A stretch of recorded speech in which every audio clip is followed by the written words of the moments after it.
संभल के कुछ लोग आए थे हमसे मिलने। उसमें 2 बच्चे थे, अदनान और उजैर।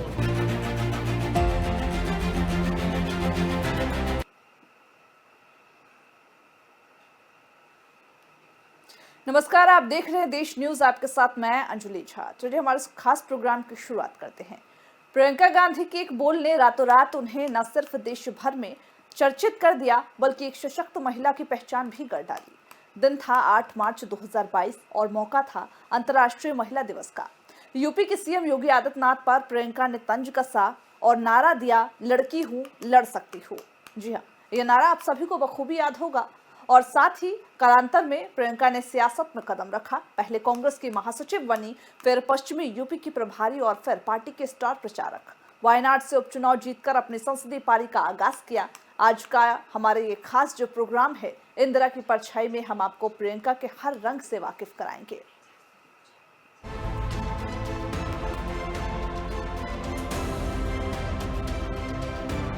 संभल के कुछ लोग आए थे हमसे मिलने। उसमें 2 बच्चे थे, अदनान और उजैर।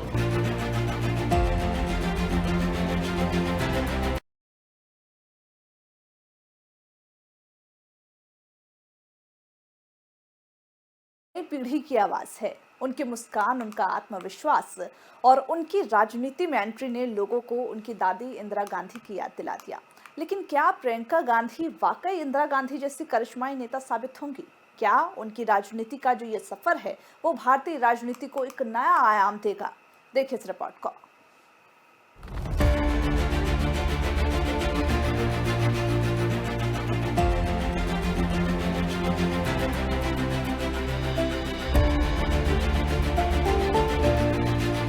प्रियंका गांधी के राजनीति में आते ही सबसे पहली चर्चा उनकी दादी इंदिरा गांधी से तुलना की होने लगी। प्रियंका की साड़ी पहनने का अंदाज, जनता से सहज बातचीत करने की उनकी शैली और उनका आत्मविश्वास, ये सब लोगों को इंदिरा गांधी की याद दिलाते हैं। इंदिरा गांधी को उनकी सादगी और सशक्त नेतृत्व के लिए याद किया जाता है और प्रियंका की मुस्कान में वही झलकता है। लेकिन सवाल ये है कि क्या सिर्फ इन समानताओं से प्रियंका भारतीय राजनीति में वो मुकाम हासिल कर पाएंगी जो उनकी दादी को मिला था? इंदिरा गांधी को भारतीय राजनीति की लौह महिला कहा जाता था। उनके फैसले, चाहे वो पाकिस्तान के खिलाफ युद्ध का नेतृत्व हो या बैंकों के राष्ट्रीयकरण जैसा बड़ा कदम, उनकी छवि को और मजबूत करते गए। वहीं प्रियंका गांधी अब तक कांग्रेस पार्टी के लिए एक आशा की किरण बनकर सामने आई है। यूपी की राजनीति में प्रियंका की रैलियों और उनके बोलने के अंदाज को देखकर उनके समर्थक मानते हैं कि उनके अंदर वही करिश्मा है जिसने इंदिरा को अजय बनाया था। लेकिन क्या मौजूदा राजनीति परिदृश्य में प्रियंका के पास वो परिपक्वता और नेतृत्व क्षमता है? आज का दौर इंदिरा गांधी के समय से बिल्कुल अलग है। राजनीति में अब सिर्फ नाम और विरासत काफी नहीं है, जनता अब नतीजों और योजनाओं पर फैसले देती है।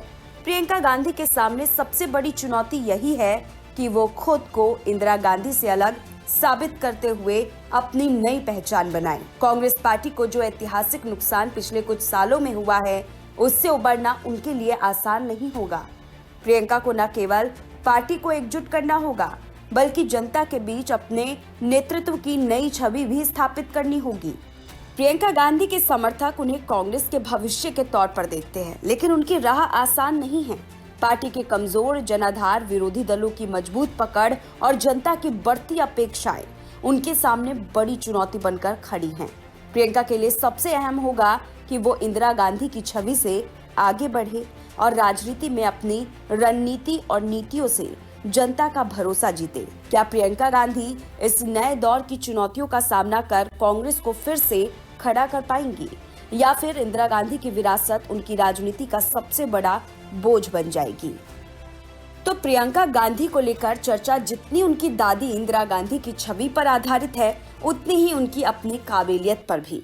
इंदिरा गांधी ने अपनी मेहनत और राजनीतिक सूझबूझ से अपनी जगह बनाई थी। अब देखना होगा कि प्रियंका गांधी अपनी राजनीति में क्या नया आयाम जोड़ती हैं। आने वाला समय इस सवाल का जवाब जरूर देगा। ब्यूरो रिपोर्ट, देश न्यूज। कहते हैं हर सफर की शुरुआत एक कदम से होती है और राजनीति में प्रियंका गांधी की कहानी भी इसी सफर की शुरुआत है। साल 2019 उनका पहला भाषण और कांग्रेस के भविष्य को एक नई तस्वीर बनाने की एक नई जो उम्मीद है वो जागी। लेकिन क्या यह शुरुआत जो है वो उस क्रांति की आहट है जिसकी कांग्रेस को तलाश थी? आइए जानते हैं उनकी इस यात्रा की कहानी। संभल के कुछ लोग आए थे हमसे मिलने। उसमें 2 बच्चे थे, अदनान और उजैर। एक बच्चा मेरे बच्चे की उम्र का है। उस दिन भी स्कूल छोड़ने के बाद अपनी दुकान में चले गए। हर सफर की शुरुआत एक कदम से होती है और प्रियंका गांधी के राजनीतिक सफर की कहानी भी ऐसी ही शुरुआत से जुड़ी है। साल 2019 उनका पहला भाषण, कांग्रेस के लिए भविष्य के नई उम्मीदें और एक नई ऊर्जा की तलाश। साल 2019 में प्रियंका गांधी ने औपचारिक रूप से राजनीति में कदम रखा। गांधी परिवार की परंपरा और कांग्रेस के प्रति उनके समर्पण को देखते हुए उन्हें पूर्वी उत्तर प्रदेश की जिम्मेदारी सौंपी गई। इस नई भूमिका में उन्होंने पार्टी के लिए नया जोश भरने और अपने परिवार की विरासत को जीवंत रखने का प्रयास किया।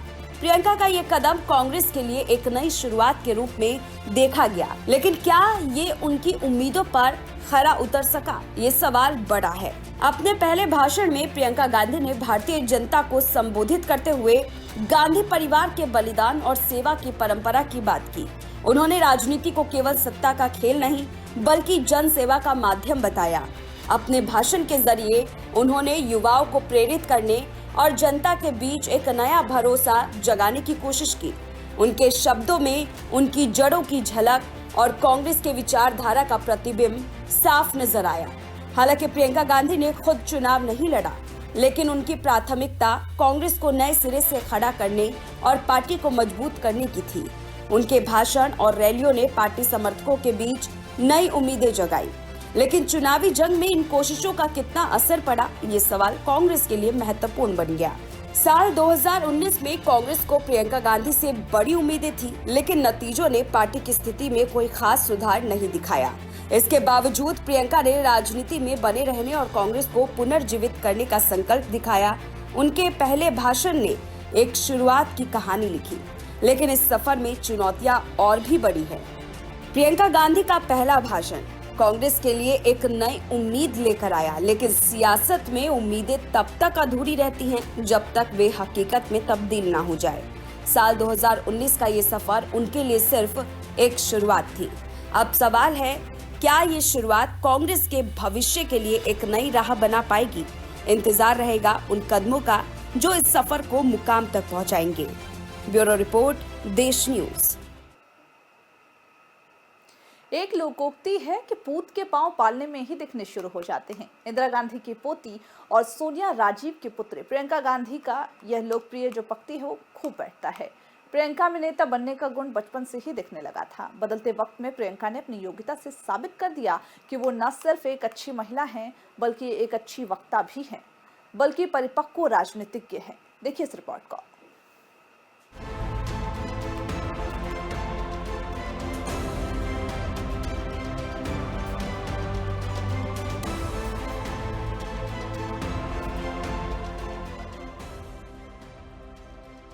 अट्ठाईस नवंबर 2024 दिन गुरुवार।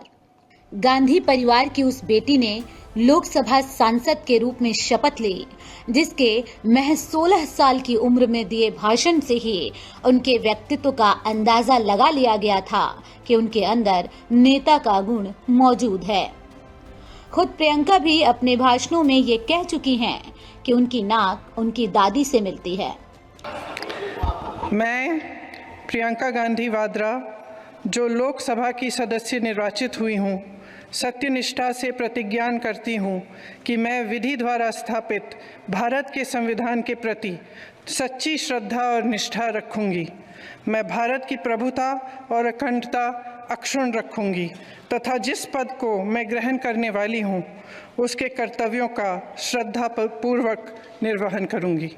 प्रियंका के राजनीतिक करियर की बात करें तो प्रियंका 2019 से पहले सक्रिय नहीं थी, लेकिन कांग्रेस की राष्ट्रीय महासचिव बनने के बाद वो सक्रिय हुई और 9 नवंबर 2021 में यूपी चुनाव को लेकर लड़की हूँ, लड़ सकती हूँ, मैं कुछ भी कर सकती हूँ का नारा दिया और महिलाओं को 40% आरक्षण देने की भी बात कही। हालांकि 2022 में यूपी के चुनाव में कांग्रेस का ये नारा कुछ खास असर नहीं दिखा पाया और औंधे मुंह गिर गया।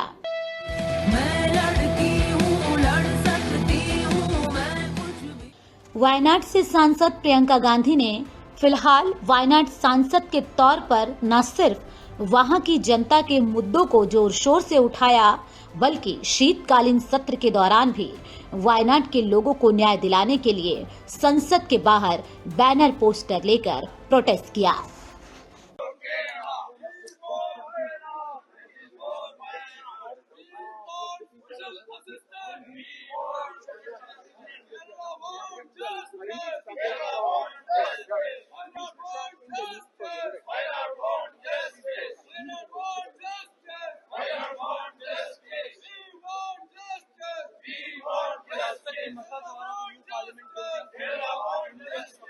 जनवरी 2019 तक राजनीति में सक्रिय न होने के बावजूद प्रियंका अमेठी और रायबरेली निर्वाचन क्षेत्र में लोकप्रिय हैं।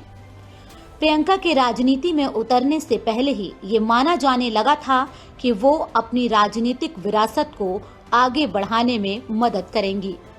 भले ही वो जनवरी 2019 तक ज्यादा सक्रिय नहीं थी, लेकिन कई मौकों पर अपनी मां और पार्टी के हित में काम किया है।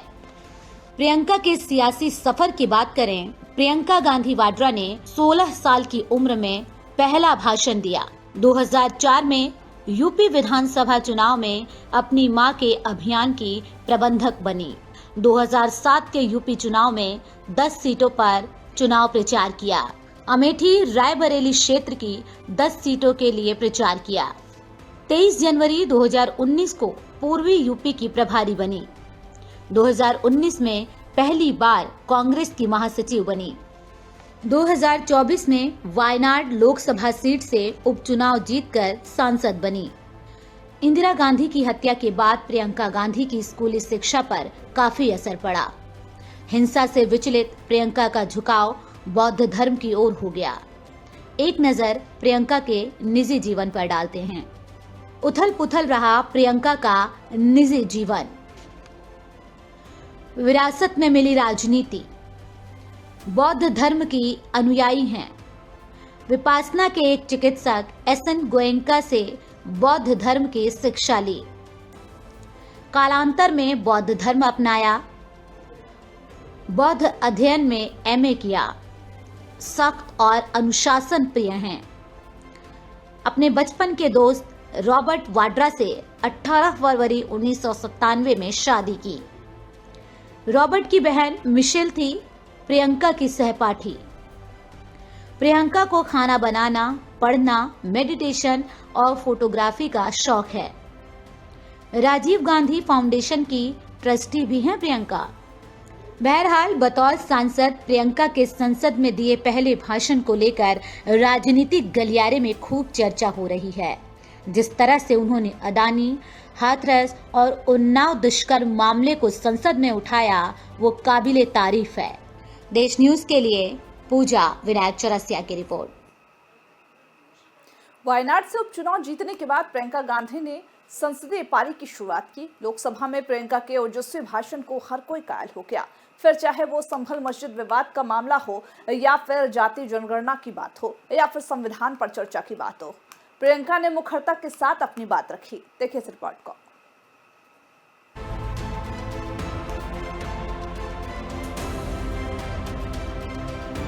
हमारा संविधान इंसाफ, अभिव्यक्ति और आकांक्षा की ज्योति है। हमारा संविधान इंसाफ, उम्मीद, अभिव्यक्ति और आकांक्षा की वो ज्योत है जो हर हिंदुस्तानी के दिल में जलती है।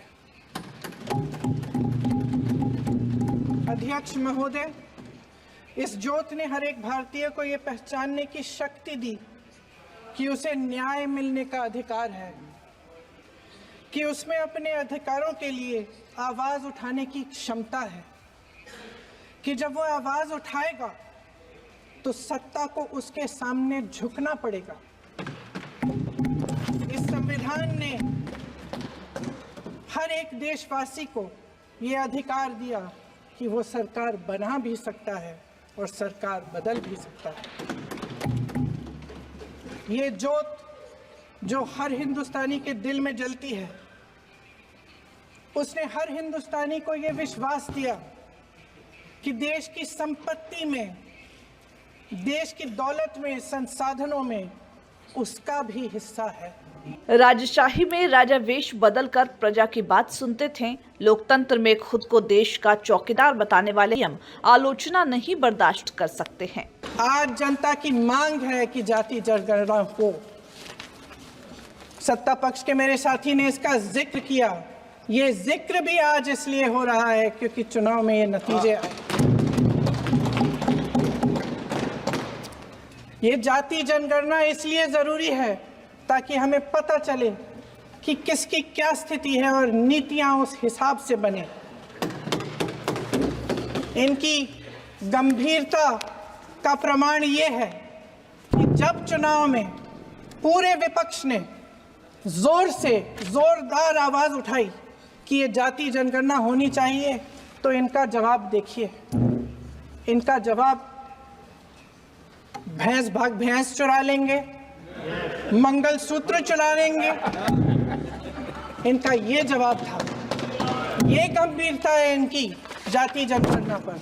हजारों सालों से वाद संवाद की परंपरा रही है। वाद संवाद से ही भारत को आजादी मिली। महोदय, हजारों साल पुरानी हमारी देश की, धर्म की एक पुरानी परंपरा रही है। ये परंपरा संवाद, चर्चा की रही है। एक गौरवशाली परंपरा है जो दर्शन ग्रंथों में, वेदों में, उपनिषदों में दिखती है। वाद विवाद और संवाद की हमारी पुरानी संस्कृति है। अलग अलग धर्मों में भी, इस्लाम में, सूफियों में, बौद्ध धर्म में, जैन धर्म में, सिख धर्म में भी ये वाद संवाद, ये चर्चा, बहस, इसकी संस्कृति रही है। इसी परंपरा से उभरा हमारा स्वतंत्रता संग्राम। यूपीए सरकार ने 10 साल में जनता के लिए काम किया और भरोसा जीता। कांग्रेस और यूपीए की सरकारों में शिक्षा का, भोजन का अधिकार मिला। 75 सालों में जनता का भरोसा मिला। पहले संसद चलती थी तो जनता की उम्मीद होती थी कि सरकार महंगाई और बेरोजगारी पर चर्चा करेगी, कोई उपाय निकालेगी, कोई रास्ता निकालेगी। लोग मानते थे कि अगर कोई नई आर्थिक नीति बनेगी तो देश की अर्थव्यवस्था को मजबूत बनाने के लिए बनेगी, तो भारतीय बाजार को मजबूत बनाने के लिए बनेगी, उनके भविष्य को मजबूत बनाने के लिए बनेगी। किसान और आदिवासी भाई बहन भरोसा करते थे कि यदि जमीन के कानून में संशोधन होगा तो उन्हीं की भलाई के लिए होगा। सिर्फ चुनाव के दौरान ही नारी शक्ति की बात होती है। आधी आबादी को उनका हक नहीं मिला अभी तक। आप नारी शक्ति की बात करते हैं। आज चुनाव की वजह से शायद इतनी बातचीत हो रही है नारी शक्ति के बारे में, क्योंकि हमारे संविधान ने महिलाओं को यह अधिकार दिया, उनकी शक्ति को परिवर्तित किया वोट में। और आज आपको पहचानना पड़ रहा है कि महिलाओं के बिना, कि नारी शक्ति के बिना ये सरकारें नहीं बन सकती हैं। इसीलिए आज आप नारी शक्ति की बातें दोहरा रहे हैं। जो आप नारी शक्ति का अधिनियम लाए हैं उसको लागू क्यों नहीं करते? वो 10 साल बाद लागू क्यों होगा? क्या आज की नारी 10 साल इंतजार करेगी उसके लागू करने के लिए? क्या बात है, क्या बात है। सत्ता पक्ष अभी सिर्फ अतीत की बातें करता है। वर्तमान की नाकामी को छुपाने की सिर्फ कोशिश होती है। आज संसद में बैठे हुए सत्ता पक्ष के मेरे साथी ज्यादा से ज्यादा अतीत की बातें करते हैं। 1921 में क्या हुआ, कब हुआ, नेहरू जी ने क्या किया। अरे वर्तमान की बात करिए, देश को बताइए आप क्या कर रहे हैं, आपकी जिम्मेदारी क्या है। कि सारी जिम्मेदारी जवाहरलाल नेहरू की है। अध्यक्ष महोदय जी, ये सरकार आर्थिक न्याय का सुरक्षा कवच तोड़ रही है।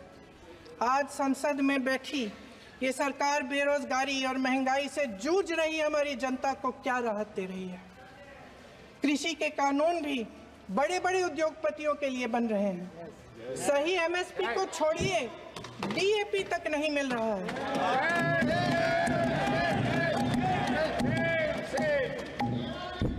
वायनाड से लेकर ललितपुर तक इस देश का किसान रो रहा है। आपदा आती है तो उसको कोई राहत नहीं मिलती। भगवान भरोसे है आज इस देश का किसान, उसको छोड़ दिया गया। आज हिमाचल में देखिए, जितने भी कानून बने हैं वो सब बड़े बड़े उद्योगपतियों के लिए बन रहे हैं। हिमाचल में जो सेब उगता था, उसके जो छोटे छोटे किसान हैं वह रो रहे हैं, क्योंकि एक व्यक्ति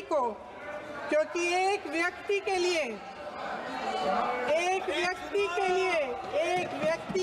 सब कुछ बदला जा रहा है। सरकार आज सिर्फ अपने मुनाफे के लिए काम कर रही है, जनता का हित नहीं चाहती। देश देख रहा है कि एक व्यक्ति को बचाने के लिए 142 करोड़ देश की जनता को नकारा जा रहा है। सारे बिजनेस, सारे संसाधन, सारी दौलत, सारे मौके एक ही व्यक्ति को सौंपे जा रहे हैं। सारे बंदरगाह, एयरपोर्ट्स, सड़कें, रेलवे का काम, कारखाने, खदानें, सरकारी कंपनियां सिर्फ एक व्यक्ति को दी जा रही है। जनता के मन में हमेशा ये विश्वास होता था कि अगर कुछ नहीं है तो संविधान हमारी सुरक्षा करेगा, मगर आज आम लोगों के बीच ये धारणा बनती चली जा रही है कि सरकार सिर्फ मुनाफे के लिए चल रही है।